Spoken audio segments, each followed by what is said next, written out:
So hello my YouTube family. तो सब लोग नमस्कार, कैसे हो? तो मैं हूँ आपका फ्यूचर डॉक्टर अभिषेक, और एज प्रॉमिस्ड कल आज मीनो का वीडियो आ गया। तो enjoy and learn. Welcome back to the channel real versus real, जिसमें सब कुछ होगा and immunology basically. So immunology is basically a subject which doesn't require any other subjects intervening or much knowledge. Like, if you have basic knowledge of human body, that's more than enough. You can understand immunology like very easily. It's not like other subjects like patho, yeah, you know uh, medicine, etc. जैसे you need knowledge of other intervening subject, जैसे anatomy, physio, biochem, micro, etc. So this is a unique subject. So, and this is university level, okay, not PG level. तो let's go. तो पहला, there are two types of immunity. कौन सा है? innate and adaptive. तो as name suggest, तुम लोग सोचो क्या हो सकता है। तो innate is something which is already present. Adaptive is something which we adapt with time, right? Yeah, okay, perfect. So तो जन्म से मिलता है वो innate, जो हम पैदा होने के बाद हम जो अक्वायर करते हैं वो होता है अडेप्टिव। तो ऐसे समझो कि immunity is our body's military system, पता चला? तो बेसिकली हमारा बॉडी को जो भी इन्वेडर आएगा, they just fight back and and everyone, ख़त्म कर देंगे उन्हें, ज़्यादा बकचोदी करने नहीं देंगे। ओके, तो laugh everyone, okay, keep a smile always and learn easily, it's very easy. तो नाउ हमारा पहला, लेट्स गो फॉर इन्नेट। तो इन्नेट में ऐसे समझो कि देर आर 3 लेवल्स, एक गेम की तरह समझो इसे, ओके। तो there are 3 levels which the body has to pass. For who? Foreign body. ऐसे समझो कि ये भोसड़ी का, ये this is a foreign body, देख ऐसे, देख ये फॉरेन बॉडी, अगर ये हमारे बॉडी को किल करना चाहता है तो पहला it should cross the skin. हाँ, तो स्किन आपको पता है that is one of the most superficial one. तो पहले स्किन ही एक बैरियर इन्फेक्शन के लिए, it will try to stop it. हाँ, एंटर करने से पहले उसका काम खत्म, और फिर आएगा हमारा इन्नेट सिस्टम एंड फिर आएगा हमारा अडेप्टिव सिस्टम। ऑर्डर पता चला? Very important. और अभी देखेंगे इन्नेट और अडेप्टिव का डिफरेंस। तो इन्नेट का देखेंगे तो इन्नेट इज वेरी फास्ट और अडेप्टिव है वेरी स्लो एक्टिंग कंपेयरिंग। और innate fast है, and the problem with this is it's non-specific. तो obviously ये specific होगा। तो non-specific मतलब क्या? अगर यहाँ A, B, C, D और then सब alphabet है, तो दिस नॉन स्पेसिफिक इन्नेट वाला क्या करता है, अगर ये सब फॉरेन बॉडी है, ये सबको अल्फाबेट मान लेता है और सबको अटैक करके नष्ट कर देता है साला। हाँ, पर अडेप्टिव क्या करता है? स्पेसिफिक। तो अडेप्टिव जाके इस पहला वाला ए को ही ख़त्म कर सकता है, या अडेप्टिव जाके सी को ख़त्म कर सकता है। पता चला? यस। तो that's the reason adaptive more specific है, तो इसलिए ये स्लो है, और ये नॉन स्पेसिफिक इसलिए ये फास्ट है। और इसीलिए दिस इज़ नॉन स्पेसिफिक और फास्ट, इसलिए ये स्किन के बाद इमीडिएट आता है, क्योंकि अडेप्टिव होगा तो टाइम मिल जाएगा। हमें इस भोसड़ी को टाइम नहीं देना है, जितना जल्दी हो सके इस बॉडी से हटा देना है, ख़त्म करना है। पता चला? और एक और प्रॉब्लम इनेट का है कि नो मेमोरी, मतलब ये ऐसा है ना, मतलब बुड्ढा जैसा है, पर बुड्ढा मतलब इसको कम मत समझो। तो बुड्ढा जो होता है he will just has that much power कि सबको ख़त्म कर सकता है, पर बुड्ढे के पास क्या मेमोरी नहीं होता। That's the problem. मतलब ख़त्म तो कर लेता है, पर पता नहीं होगा कि मतलब अगर आगे वो फिर से आएगा वो फिर से नया मान लेगा उसे। ओके, पर अडेप्टिव को मेमोरी होता है। तो इससे क्या पता चलता है? इनेट में और अडेप्टिव में एक कंक्लूजन निकाल सकते हैं। तो अगर सेम वही भोसड़ी का ये जो बना रहा है, ये भोसड़ी का अगर फिर से if it enters the body for second time, there will be same response, पहला जैसा इन इनेट, पर the second response will be much greater than the first response in adaptive. पता चला लॉजिक? क्योंकि अगर एक बंदा, एक चोर का ग्रुप एक घर में घुसता है चोरी करने के लिए, और एक बुड्ढा सबको ख़त्म कर देता है, मतलब भगा देता है घर से, पर मेमोरी नहीं है कि कौन था वो, और कुछ याद नहीं है उसके बारे में। नेक्स्ट टाइम वही चोर फिर से आएगा तो उसी इंटेंसिटी से वो बंदा बुड्ढा उस चोर सबको उसी इंटेंसिटी से फिर से भगा देगा। पर अगर ये अडेप्टिव कैसा है कि पहले तो जब आएगा पूरा मेमोरी रख लेगा, इसका फेस कैसा है, कैसा अटैक करता है, वगैरह वगैरह, वेपन्स क्या है, क्या मकसद से आता है, पूरा ऑपरेशन सिंदूर जैसा। सो दे वो कर लेते हैं ऐसा, और पूरा मेमोरी रख लेते हैं, और जब सेकेंड टाइम आएगा भोसड़ी का बोलेंगे कि बहन चो तू आ, उड़ा दूंगा तेरे को, वेरी झटके में ख़त्म हो जाएगा। That's adaptive. तो बकचोदी भी रहेगा और लर्निंग भी होता जाएगा। Okay, now second thing, antigen presentation easy है। ओके, तो इसको कॉम्प्लिकेट मत करो, जितना जल्दी हो सके इतना जल्दी माइंड को मैं एक ये देता हूँ टिप कि माइंड को ज़्यादा टाइम मत दो, क्योंकि तुम जितना टाइम ज़्यादा माइंड को दोगे, तुम जितना तेरे को ज़्यादा क्वेश्चन बैक करोगे कि हाँ क्या मेरे को आ सकता है या नहीं। माइंड को जितना जल्दी हो सके उतना टाइम दो, और जितना जल्दी हो सके you just try to understand it as fast as possible, so that mind will process it very soon and you will understand all that application. पता चला? Now antigen presentation मतलब क्या?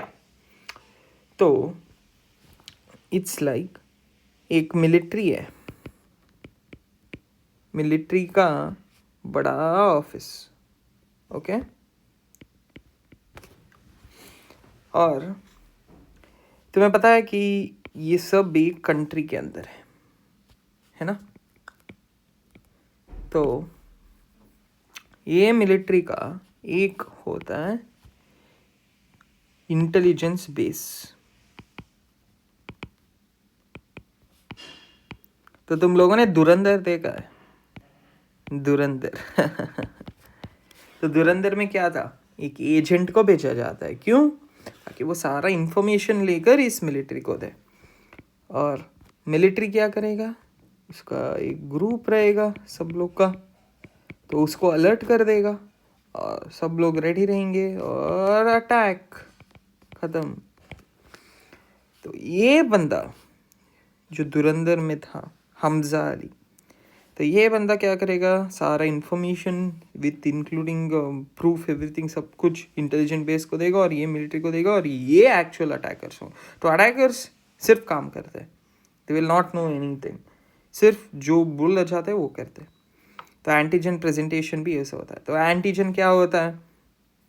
इट इज़ जस्ट समथिंग जिसके साथ सारा information होता है opposite वो पैथोजन का जो इन्वेड कर रहा है.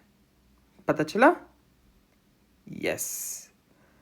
तो there are two types: free antigen or antigen actual presentation. तो फ्री एंटीजन मतलब जो इन्नेट यूज करता है, और अडेप्टिव जो एंटीजन प्रेजेंटेशन एक्चुअल वाला यूज करता है. तो डरो मत, मैं सिखाता हूँ. तो फ्री एंटीजन जो इन्नेट वाला यूज करता है, तो एंटीजन मतलब बेसिक समझो कि एक फॉरेन बॉडी, जिसे मैंने बोला उसका टुकड़ा टुकड़ा कर दो, मतलब टुकड़ा टुकड़ा, और उसका एक पीस लो, एनफ है. बोलते हैं ना कि जब राइस कुक हो जाता है, सारा राइस को टेस्ट करने की ज़रूरत नहीं कि राइस पका हुआ है, नहीं. एक अन्न का दान ले लो और देखो खाकर कि पका हुआ है या नहीं. तो you can just estimate the whole cooker rice का. तो ये भी ऐसा है. तो एक उस बंदे का वो जो फॉरेन बॉडी है उसका टुकड़ा, एक छोटा सा टुकड़ा काफ़ी है इस भोसड़ी के पूरा इंफॉर्मेशन का. पता चला? तो दैट विल बी गिवन, मतलब ये बेसिकली मिलिट्री इंटेलिजेंस बेस से मिलेगा और अटैक कर देंगे. तो पता चला लॉजिक? यस. तो फ्री एंटीजन, तो फ्री क्यों? क्योंकि हमें पता है कि हमारे बॉडी में 70% ब्लड वाटर है ना. तो ब्लड में मैक्सिमम ये जब सर्कुलेट होते हैं ना, तब आराम से डिटेक्ट हो जाते हैं and they will be killed. पता चला? यस. पर अडेप्टिव में क्या होता है? Mini process. पहले ये बंदे जो बड़ा होता है इसको छोटे छोटे टुकड़े में काटना होता है. हाँ, पता चला? They should be broken down and after that जो मिलिट्री है ना, जो एयर इंटेलिजेंस वाला बेस और मिलिट्री सिस्टम, वो here they are acting as a protein surface. तो they should be presented to them, और after that this will be presented to the army. Army कौन है यहाँ? Immune cells. या सही समझे, टी सेल्स. तो टी सेल्स को प्रोवाइड कर देंगे और टी सेल एक्टिवेट होकर सबकी उड़ा देंगे पूरा missiles and they will destroy the pathogen. पता चला? Now the second thing is, कौन बोलेगा इस टी सेल को कि यही लोकेशन पर आना है? तो किसी को तो गूगल मैप बनकर आना होगा ना. यस. तो ये है साइटोकिन. तो cytokine are basically cell signalling proteins. तो इम्यून सेल्स रिलीज करते ही इसे, तो बेसिकली इन्फ्लेमेटरी रिस्पॉन्स क्रिएट करते हैं. तो तुम्हें पता है जब भी फीवर आता है तुम लोग को, ऐसे समझो कि दैट्स वेरी गुड थिंग. तो इम्यूनिटी बूस्ट हो रहा है. तो डरो मत. इसलिए जब किसी लोग को फीवर आता है सोच लेते कि मैं मर गया, मैं मर रहा हूँ, ये कुछ बड़ा है. नहीं, fever is actually good sign, क्योंकि अंदर कुछ फाइट हो रहा है, तेरे को पता चल रहा है. ऐसे समझो कि अंदर फाइट हो रहा है और तेरे को कुछ पता नहीं चल रहा है, तो क्या यूज़ है? हाँ, क्योंकि जब फाइट होता है इन्फ्लेमेटरी रिस्पॉन्स क्रिएट होता है बिकॉज ऑफ साइटोकिन, और इन्फ्लेमेशन क्या करता है? हाइपरथर्मिया. तो it will just increase the heat, क्योंकि हीट में भोसड़ी का ये कोई भी फॉरेन बॉडी हो मर जाएगा. तो बॉडी फाइट भी कर रहा है और अगर वो भागने की कोशिश भी करेगा मर जाएगा भोसड़ी का. पता चला? यस. तो इसलिए अभी पता चला कॉन्सेप्ट? यस, मेडिसिन नहीं सही होता है, रियल लाइफ से इंटरवीन करो, आराम से हो जाएगा. तो basically there are many types of cytokine. तो पहला है कीमोकिन, फिर इंटरल्यूकिन, फिर इंटरफेरॉन, फिर TNF और TGF. तो कीमोकिन बेसिकली क्या करते हैं ना, जो हमारे मिलिट्री सिस्टम है, इम्यून सेल्स, हाँ, तो it will attract them towards the location. पता चला? क्योंकि ये गूगल मैप है, remember, simple mnemonic Google map for army. Army कौन है? T cells. पता चला? यस. और इंटरल्यूकिन, इसके बारे में बाद में ज़्यादा मैं मतलब अच्छा खासा निमोनिक भी दूंगा. तो अब तो रिमेंबर करो कि you got to know that सारा इनका एक मकसद है गूगल मैप बनना, पर इंडिविजुअली कुछ स्पेसिफिक फंक्शन है. तो इंटरल्यूकिन में you have interleukin 1, 2 etcetera. Okay, मैं बाद में बात करूँगा इन फर्दर लेक्चर्स. और इंटरफेरॉन ऐसे समझो कि जो वायरस होता है जिसमें एनवेलप, कैप्सिड और अंदर उसका जीनोम होता है ना, तो it will just be like replicating the virus. अगर वायरस रेप्लिकेट करेगा तो प्रॉब्लम. तो पहला बात, we can't stop the virus but we can stop its replication, है ना. तो दिस इंटरफेरॉन नाम में ही है, it's interfering with viral replication. फिर TNF मतलब क्या? Tumour necrosis factor. मतलब क्या? ट्यूमर मतलब क्या? साला अगर एक सेल है तो वो सेल कहलाएगा, पर अगर सारा सेल एक क्लस्टर बनेगा, जुड़कर एक बड़ा मास बनाएगा, उसको बोलते हैं ट्यूमर, कैंसर जैसा. और इसको पूरा ख़त्म कर देगा, डेथ, इसको बोलते हैं ट्यूमर नेक्रोसिस फैक्टर मतलब that is responsible for that necrosis मतलब ख़त्म कर दें. मतलब देर आर 2 टाइप्स, है ना, तुम लोग को पता है, अपोप्टोसिस और नेक्रोसिस. तो नेक्रोसिस मतलब तुम फिजिकली कुछ करके तेरे को सेल्स को किल कर रहे हो, और अपोप्टोसिस मतलब प्रोग्राम्ड सेल डेथ. मतलब सेल का नॉर्मल बायोलॉजिकल क्लॉक होता है. जैसे हम ह्यूमंस, हम लोग को एक दिन मरना ही है ना, इमॉर्टल नहीं है, तो ऐसे ही नॉर्मल सेल्स भी है. और TGF ट्रांसफॉर्मिंग ग्रोथ फैक्टर, तो ये अच्छा फैक्टर है. पता चला? यस. पर इसका म्यूटेशन भारी भरकम प्रॉब्लम कर सकता है. तो आई होप तुम लोग को सब कुछ समझ आया. And let me give you summary English में, and I will use bilingual language, so everything will be fine. So there are 2 types of immunity, innate and adaptive. So first, innate system. So basically the first barrier is skin, and then it's the innate immunity system, and then the adaptive.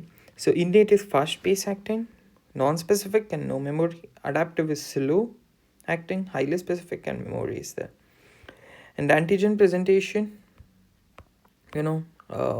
innate has free antigen presentation where it will detect directly pathogens in the blood, and adaptive is actual antigen presentation where pathogen must be engulfed by the cell, broken down, and pieces must be transported to the surface, and antigen should be presented for T cell activation. और cytokine जो cell signaling proteins होता है, they are released by immune cells to stimulate the inflammatory response जो fever होता है. तो we have chemokines, interleukins, TNF, TGF और interferon. तो इंटरफेरॉन जो इनहिबिट करता है वायरल रेप्लिकेशन का, ट्रांसफॉर्मिंग ग्रोथ फैक्टर जो अच्छा है, but if mutation problematic cancerous, you know. और इंटरल्यूकिन जैसे 1, 2 etcetera, I will talk about this later. और कीमोकिन्स जो अट्रैक्ट करते हैं इम्यून सेल्स को, पता है? That's it. ओके, परफेक्ट यारो। तो तुम लोगों ने अच्छा खासा पढ़ा आज। तो साइनिंग ऑफ, डॉक्टर अभिषेक फ्यूचर वन। और क्योंकि फ्यूचर में ग्रेजुएट होने वाला, क्योंकि मैं रोज़ बोलते रहता था कि मेरे को मोटिवेशन हो। हाँ, तो आज है 6 Jan 26 और 3:30 PM को रिकॉर्डिंग ख़त्म हुआ। और स्माइल करो, शुभ रात्रि। और वीडियो पूरा देखो, लाइक शेयर और सब्सक्राइब करो। और जितना लोगों को चाहिए सेंड करो जो पढ़ना चाहते हैं। एंड रोज़ एक टॉपिक पढ़ते जाओ जब तक तुम लोग ख़त्म कर दोगे। You will be great doctors, है ना? ओके यारो, तो साइनिंग ऑफ, डॉक्टर अभिषेक। और गुड आफ्टरनून, शुभ रात्रि।